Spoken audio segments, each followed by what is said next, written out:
चक्रीवादळाने मोठ्या प्रमाणावर नुकसान।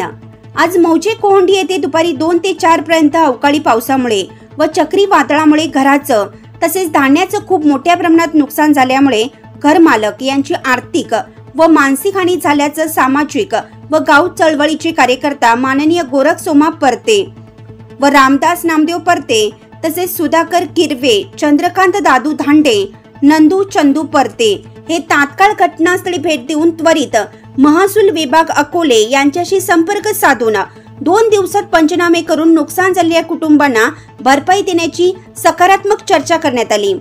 विठ्ठल दशरथ देठे, एकनाथ शिवराम देठे, चंदू रामा परते, रामदास नामदेव परते, मारुती रक्ता परते अजून काही क्षेत्रात पाहणी चालू असून ज्यांची या प्रकारचे नुकसान झालेले असेल त्यांनी त्वरित तलाठी यांच्याशी संपर्क साधावा अशी माहिती गोरखसोमा परते यांनी दिली आहे।